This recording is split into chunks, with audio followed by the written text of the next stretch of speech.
Greetings from NU Hospitals, and I am Dr. Krishna Prasad. I am one of the senior consultant urologists practicing at NU Hospitals, and I've been with this institution for a decade now.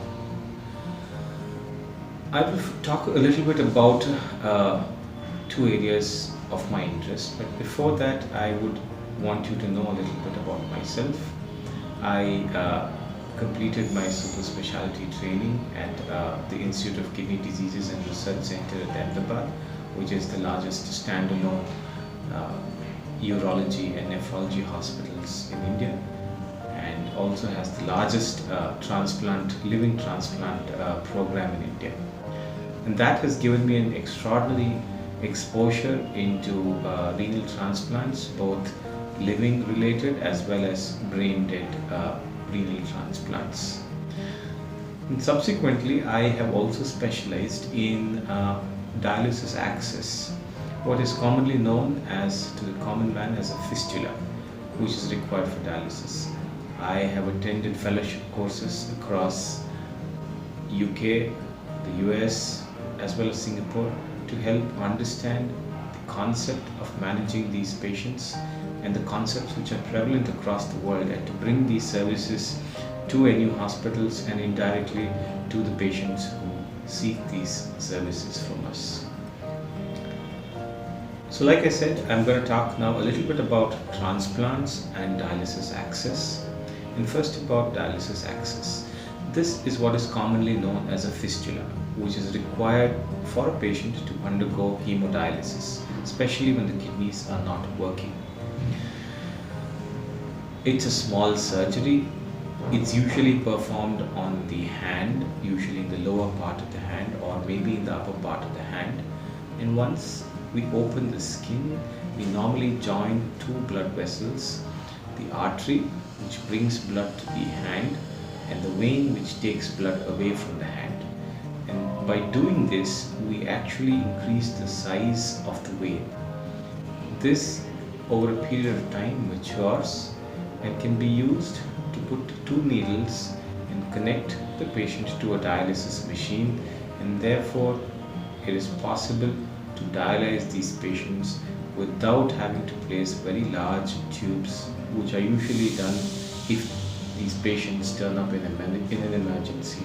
And these tubes are usually placed in the neck or in the leg, which makes movement as well as day-to-day life extremely difficult for patients.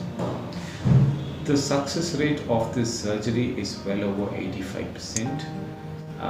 In centers of excellence like NU hospitals, where we have specialized team which has attended and trained in these surgeries at different locations worldwide, our success rates are definitely higher than most other places.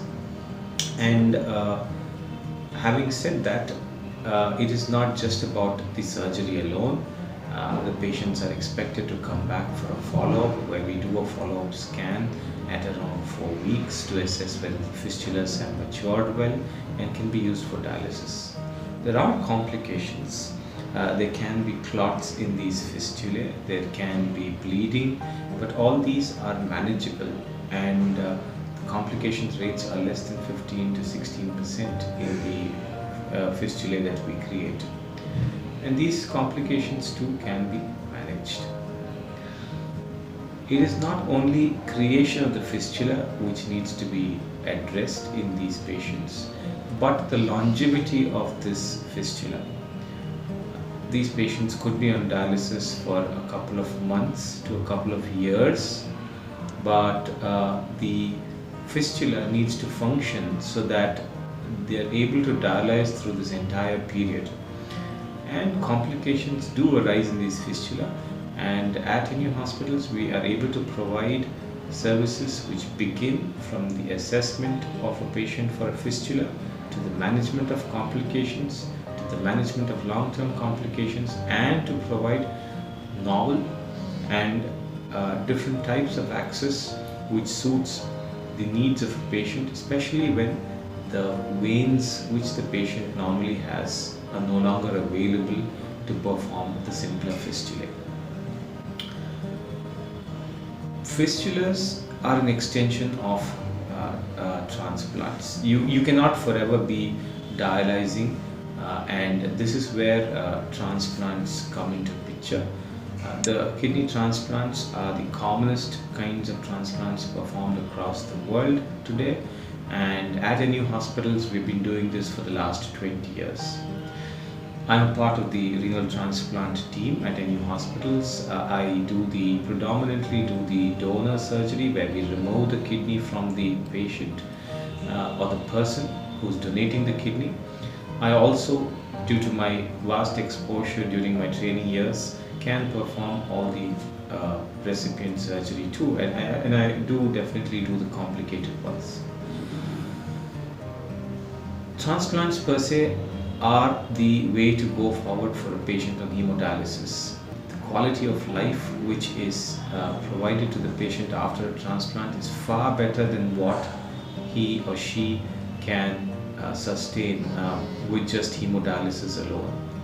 And that is why I request any of you who have relatives or siblings or parents who are on hemodialysis to push them to get a transplantation. Brain dead organs or brain dead donor organs are very short to come by. And in such a scenario, it is imperative that the family members come forward to perform this very indeed honorable task of donating a kidney so that their loved ones can have a very meaningful and a long life. The process of renal transplantation is fairly quick if the patient and his donor are willing to undergo the same. The complete evaluation can be completed in under 2 to 4 weeks if they're both fit, both the donor and the recipient. For the donor, the person who's donating the kidney, the process involves removal of the kidney through keyhole surgery or laparoscopy, and once the kidney is removed through a very small incision which is in the lower part of the abdomen, the person is more or less fit to go from the hospital within about 3 to 4 days. There are very few complications of donating your kidney. 1 in 5,000 people are born with a single kidney, and so the constant fear that you cannot perform and lead a normal life is completely unfounded. It is a very honorable procedure, and if you're able to do this for any of your loved ones, it probably is the best thing you could ever do for them to give them a normal life. And once the procedure is done, you are back home within about 4 to 5 days, and within about 2 to 3 weeks, the donor can usually resume his normal or her normal activities. Coming to the recipient surgery, or where we put the kidney into the person who is having kidney failure, it is usually an open surgery. It is done with the kidney placed in the lower part of the stomach, where we join the blood vessels to the blood vessels of the leg. There usually is no trouble or problems to the leg, either right or left, after the surgery, and the complications too are very minimal. The longevity of most of these kidneys, they do very well. The 5-year success rates of these kidneys working are over 85%. And more than that, like I have stressed earlier, the quality of life provided to a transplant patient, especially after he or she receives the kidney, is life altering, and that is what you need to understand as why you must push your loved ones into getting a renal transplant rather than remaining on dialysis. Having said this, at NU hospitals, we provide the complete range of services from dialysis access to dialysis to peritoneal dialysis and renal transplants. I would like to point out that we also perform pediatric or renal transplants in children, not only in adults, and this therefore helps us cover the entire range of problems and age groups in which renal transplants can be performed. Thank you.